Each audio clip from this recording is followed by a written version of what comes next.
तेरे होठों पे जमाने की बुराई कैसी, एक कतरे की समंदर से लड़ाई कैसी, अपनी बिगड़ी हुई औलाद पे रोने वाले कुछ जरा सोच खिलाई थी कमाई कैसी। वाह वाह वाह वाह। अपनी बिगड़ी हुई औलाद पे रोने वाले कुछ जरा सोच खिलाई थी कमाई कैसी।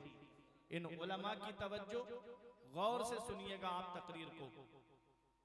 अल्लाह कुरान में इरशाद फरमाता है, या अय्युहल इंसान, ए इंसान।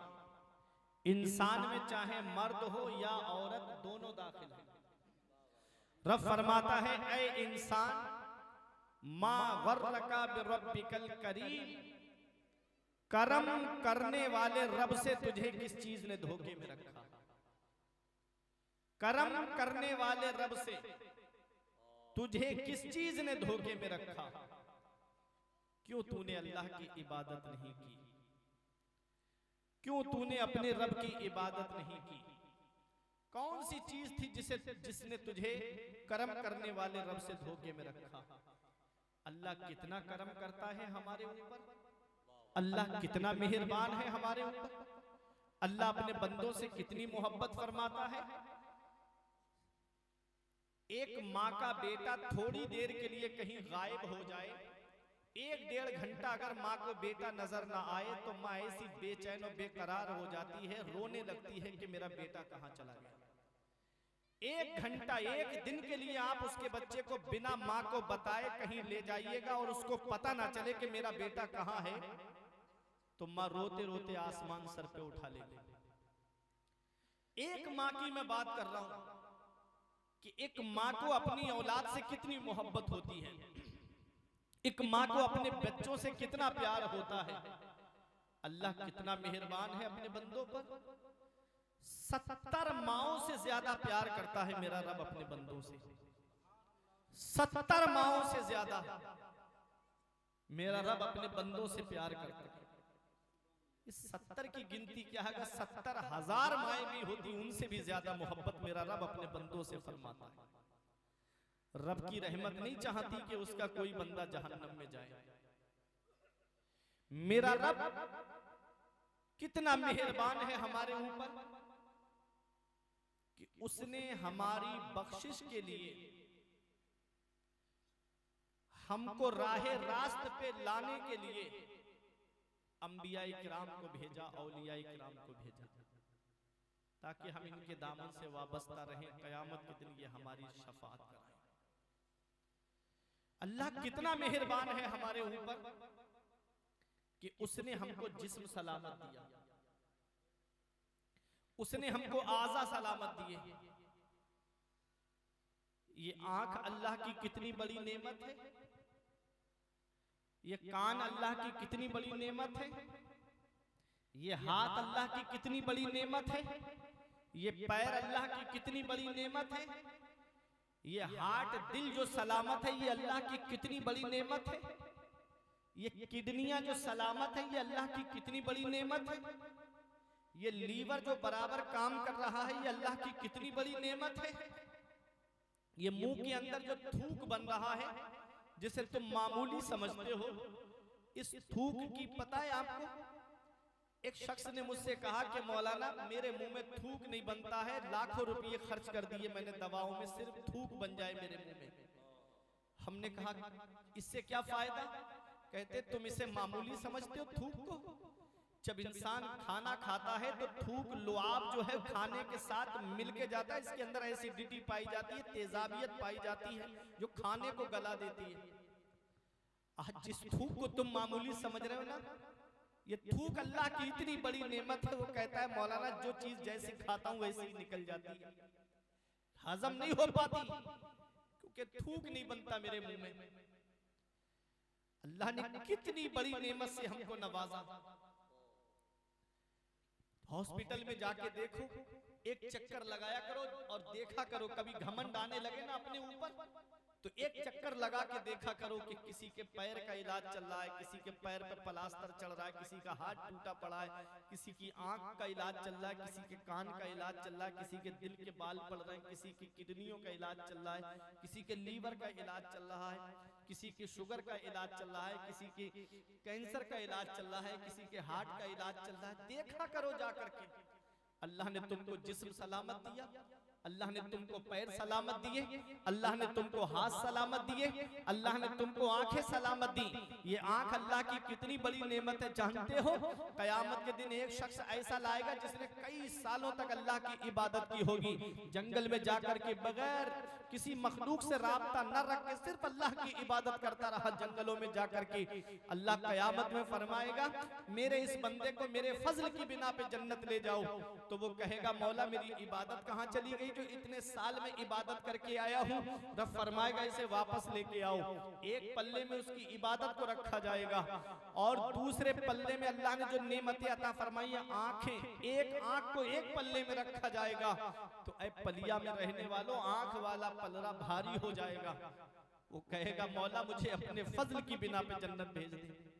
इतनी नेमतें अल्लाह ने हमको अता फरमाई हैं। अल्लाह अपनी नेमत के बदले हमसे हिसाब ले तो कोई जन्नत में नहीं जाएगा। शेख सादी फरमाते हैं जो सांस अंदर जाती है अल्लाह का एक शुक्र वाजिब, अंदर से बाहर आती है दूसरा शुक्र वाजिब। दिनों रात में कितनी सांसें लेते हो और कितना अल्लाह का शुक्र अदा करते हो। आज मस्जिदें हमारी सूनी हो गई, सिनेमा हॉल हमने आबाद कर दिए, आज हर घर को सिनेमा हॉल बना दिया। छत पे चढ़ के देखो तो एक एक घर में दो दो डिशें लगी हुई हैं, वही गाने चल रहे हैं, वही फिल्में चल रही हैं, फिर रोना रोया जा रहा है। मुसलमान परेशान बहुत है, मुसलमान सताया बहुत जा रहा है। ये मस्जिद खाली मस्जिदें बता रही है मुसलमान क्यों परेशान है, ये खाली मस्जिद की सफे बता रही है मुसलमान क्यों परेशान है। याद रखना प्यारे मुसलमानों, ये दुनिया चंद दिन की है, यहाँ हमेशा रहने नहीं आए हो, चंद दिन के लिए हम दुनिया में आए हैं। आज जिस औलाद को मोबाइल चलाने से फुर्सत नहीं मिलती, तुम क्या समझते हो वो तुम्हारी कब्र पे जाकर के कुरान पढ़ेगी, वो तुम्हारी कब्र पे जाकर के ईसाले सवाब करेगी। इसलिए तुम अपनी औलाद को डॉक्टर बनाओ, इंजीनियर बनाओ, मास्टर बनाओ, प्रोफेसर बनाओ, मगर अपनी जन्नत बचा के बनाना। कहीं ऐसा ना हो कि उनके पढ़ाने के चक्कर में खुद जहन्नम के मुस्तहिक बन जाओ। अपना प्लाट भी बेचा, अपने भाई का भी बेचा, बस मेरी औलाद पढ़ जाए।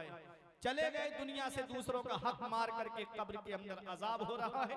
बच्चा डॉक्टर बना, हॉस्पिटल शहर में खोल करके आराम से अपनी मस्ती से रह रहा है। तुमको क्या मिला, कभी सोचा है? और दूसरों के हक मारने वालों, ये दुनिया चंद दिन की है, हमेशा रहने नहीं आए हैं हम इस दुनिया के अंदर। आखिरत की तैयारी करो, मरने से पहले मरने की तैयारी करो।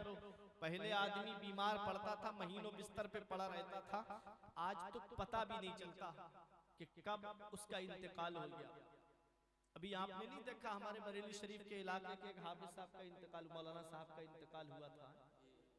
हाँ, अतरिया गांव में मगरिब की नमाज पढ़ाई थी और ईशा की नमाज भी पढ़ाई उन्होंने, और ईशा की नमाज के बाद में इंतकाल हो गया। कोई पता है मौत का? कोई भरोसा है मौत का? नौजवानों सुनो, कोई भरोसा है मौत का? थोड़ा सा एक बार सोच के ये देखना कि जो फिल्में देख के सोते हैं, अगर इसी हाल में सो गए और आंख कब्र में जाकर खुली तो कौन है जो तुम्हारे काम आएगा? और गाने सुन करके कानों में ईयरफोन और ब्लूटूथ ईयरबड्स लगा के गलियों में टहलने वालों, तेज मोटरसाइकिलें चलाने वालों, अगर इसी हालत में मौत आ गई, गाने सुनते हुए दुनिया से चले गए, तो कौन है जो कब्र में तुम्हारे काम आएगा? इसी को आला हजरत कहते हैं, उनको रहम आए तो आए वरना वो कड़ी मार है क्या होना है, छुप के लोगों से किए जिसके गुनाह वो खबरदार है क्या होना है। कल तो दीदार का दिन है और यहाँ आंख बेकार है क्या होना है। कभी अपनी आखिरत की तैयारी की? कभी मरने के बाद के बारे में सोचा? आज एक आंसू हमारी आंख से नहीं निकलता। हम जलसों में भी आते हैं तो मजे के लिए आते हैं, जलसों में भी आते हैं तो लतीफे सुनने के लिए आते हैं, एक आंसू हमारी आंख से नहीं निकलता। कभी सोचा है मरने के बाद कब्र के अंदर हमारा हाल क्या होगा? कभी बारिश के मौसम में कब्रिस्तान जाके देखना, जो मिट्टी के तूदे या सीमेंट के कालम बने हुए हो, देखना बारिश में कैसे कैसे कीड़े निकल के उस पे जमा हो जाते हैं। देख के जिस्म में कपकपी तारी हो जाती है, वो सारे कीड़े जमीन के नीचे हैं। इंसान के जिस्म का क्या हाल होता होगा जब इंसान की कान में एक चींटी चली जाए तो पूरी रात नींद उड़ जाती है उसकी, और कब्र के अंदर कैसा कैसा कीड़ा मौजूद है, उससे हिफाजत का क्या इंतजाम हमने किया है, उससे हिफाजत का क्या इंतजाम करके हम गए। कब्र के अंदर अंधेरी है, रोशनी का क्या इंतजाम किया हमने, कब्र तारीकी है, उसमें रोशनी का क्या इंतजाम किया, कब्र छोटी है, उसकी कुशादगी का हमने क्या इंतजाम किया है। आला हजरत फरमाते हैं, अंधेरा घर, अकेली जान, दम घुटता दिल उठाता, खुदा को याद कर प्यारे वो साथ आने वाली है। उतरते चांद ढलती चांदनी, जो हो सके कर ले, अंधेरा पाक आता है ये 2 दिन की उजाली। अपनी आखिरत की तैयारी करो, मूतू कब्ल अन तमूतू, मरने से पहले मरने की तैयारी करो। कहीं इसी हाल में दुनिया से मत चले जाना, गुनाह करते हुए दुनिया से मत चले जाना। अगर इसी हाल में दुनिया से चले गए, जुआ खेल के चले गए, शराबे पी के चले गए, एक दूसरे को सता के दुनिया से चले गए, कब्र में पहुंचे सुन्नत रसूल भी चेहरे पर नहीं है, कहीं ऐसा ना हो कि हमारे आका चेहरा अनवर अब मोड़ ले हमसे, तो फिर कौन है जो हमारे काम आएगा।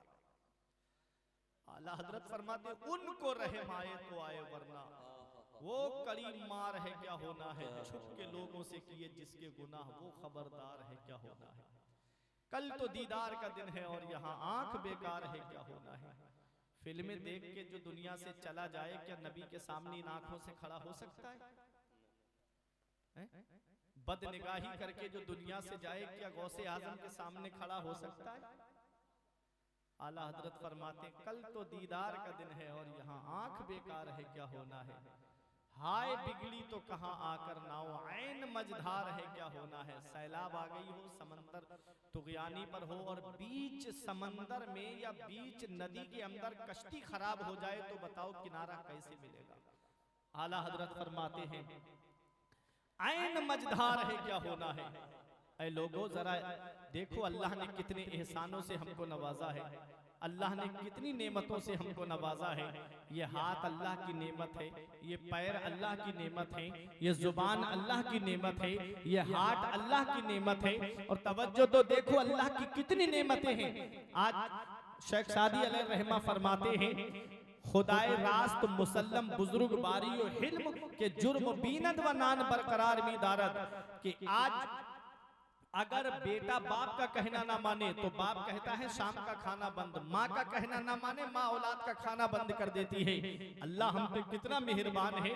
शेख सादी फरमाते हैं खुदाए रास्त मुसल्लम बुजुर्ग बारी और हिल्म के जुर्म बीनत व नान बरकरार मी दारद, तमाम बढ़ाई है अल्लाह के लिए कि जो बंदों के गुनाह देखता है लेकिन रोजी बरकरार रखता है। किसी की रोजी बंद नहीं की अल्लाह ने। हजरत इब्राहीम अलैहिस्सलाम की आदत थी कि आप बगैर मेहमान के खाना नहीं खाते थे। एक दिन दस्तरखान पे ऐसा मेहमान आ गया कि आपने फरमाया अल्लाह का नाम ले, यानी बिस्मिल्लाह शरीफ पढ़ फिर खाना खा। उसने कहा मैं अल्लाह का नाम नहीं लूंगा, खाना खिलाना हो तो खिलाओ। बूढ़ा था, बुजुर्ग था, बोला अल्लाह का नाम नहीं लूंगा। इब्राहीम अलैहिस्सलाम ने फरमाया अल्लाह का नाम नहीं लेगा तो मैं तुझे अपने दस्तरखान पे नहीं बिठाऊंगा। बोला खाना खिलाना हो तो ठीक, नहीं खिलाना हो तो कोई बात नहीं। उठा और चला गया। नबी थे, पैगंबर थे, वही आई ए मेरे खलील, इसने तुम्हारे सामने एक बार अल्लाह का नाम नहीं लिया तो तुमने इसको अपने दस्तरखान से उठा दिया। ये बूढ़ा हो गया, इसने आज तक मेरा नाम नहीं लिया, लेकिन मैंने इसकी रोजी बंद नहीं की, मैंने इसका खाना बंद नहीं किया। अल्लाह कितना मेहरबान है। फरमाया मेरे पैगंबर जाओ उसे तलाश करके लाओ और उसे खाना खिलाओ। इब्राहीम अलैहिस्सलाम बाहर निकले, उसको ढूंढा और कहा कि चल खाना खा ले।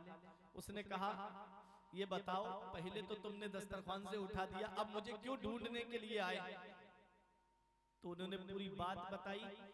तो वो रो के कह रहा था मेरे मौला आज से मैं सच्ची तौबा करता हूँ, आज के बाद मैं तुझे कभी नहीं भूलूंगा। अल्लाह कितना मेहरबान है हमारे ऊपर।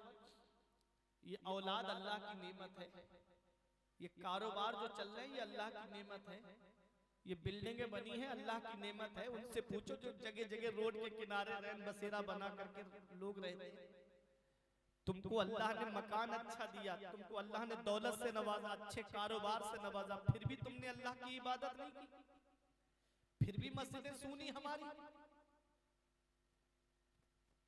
कयामत के दिन हम क्या जवाब देंगे अपने रब को? हम कौन सा मुंह लेके अपने आका के सामने जाएंगे कयामत के दिन?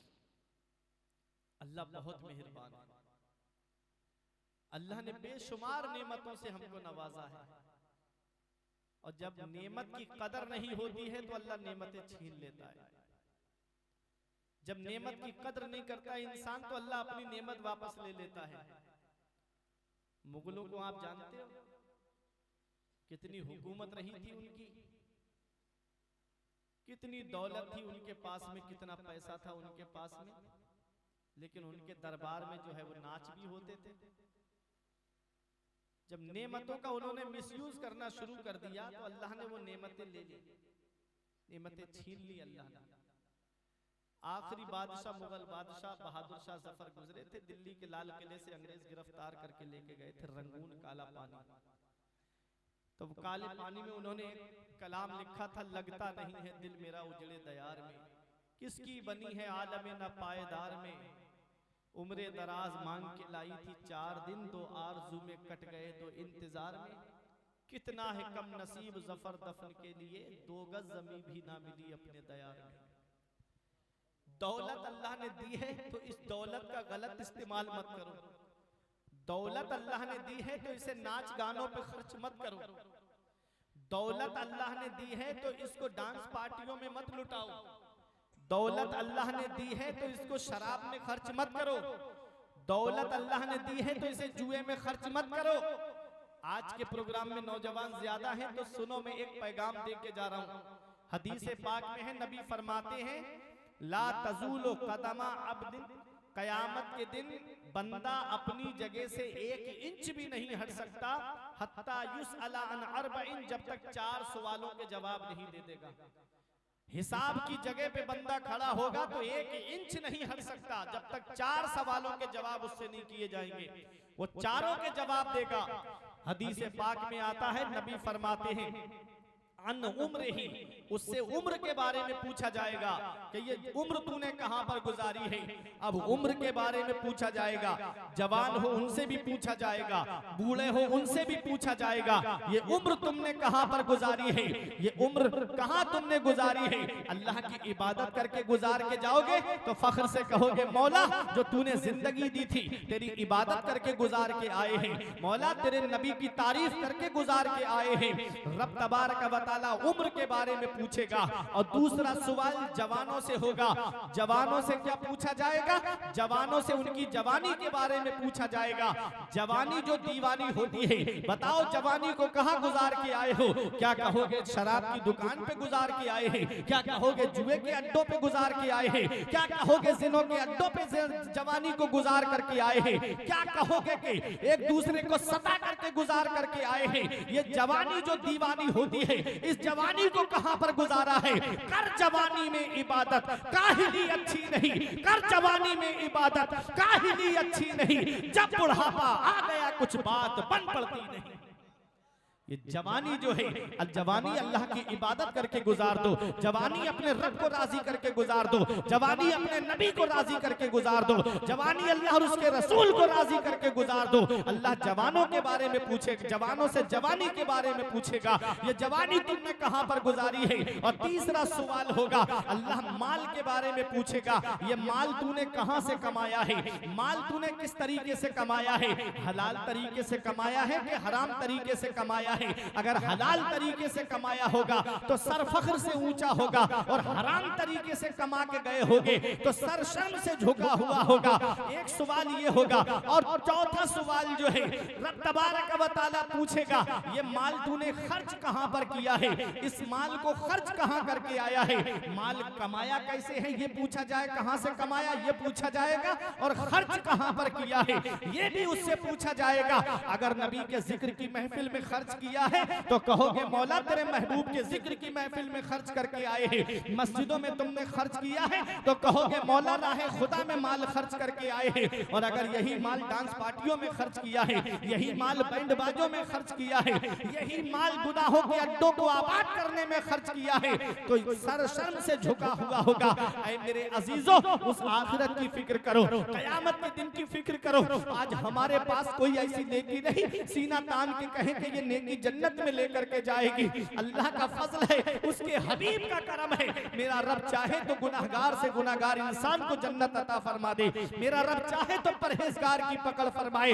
लेकिन याद रखो प्यारे मुसलमानों, हम दुनिया में जो आए हैं उसने हमको एक हुदूद कायम फरमा करके हमको ये पैगाम दे दिया है कि शरीयत पे चलोगे तो जन्नत मिलेगी, मेरे महबूब के बताए रास्ते पे चलोगे तो जन्नत मिलेगी, महबूब बंदों के बताए हुए रास्ते पे चलोगे तो जन्नत मिलेगी। ऐ लोगों, अपनी जिंदगी नबी के बताए हुए रास्ते पे गुजार करके चले जाओ, अपने आका के बताए हुए तरीके पे जिंदगी गुजार के चले जाओ। वो मुअज्जज थे जमाने में मुसलमान होकर और हम ख्वार हुए तारीके कुरान होकर। दर से कुरान अगर हमने भुलाया होता, ये जमाना ना जमाने में दिखाया होता। हमें करनी है शहंशाह बतहा की रजा जोई, वो अपने हो गए तो रहमते परवरदिगार। वाह वाह, जिंदाबाद जिंदाबाद, नारे तकबीर, नारे रिसालत, नारे रिसालत, फैज़ान आला हजरत, फैज़ान आला हजरत, नारे तकबीर, नारे रिसालत।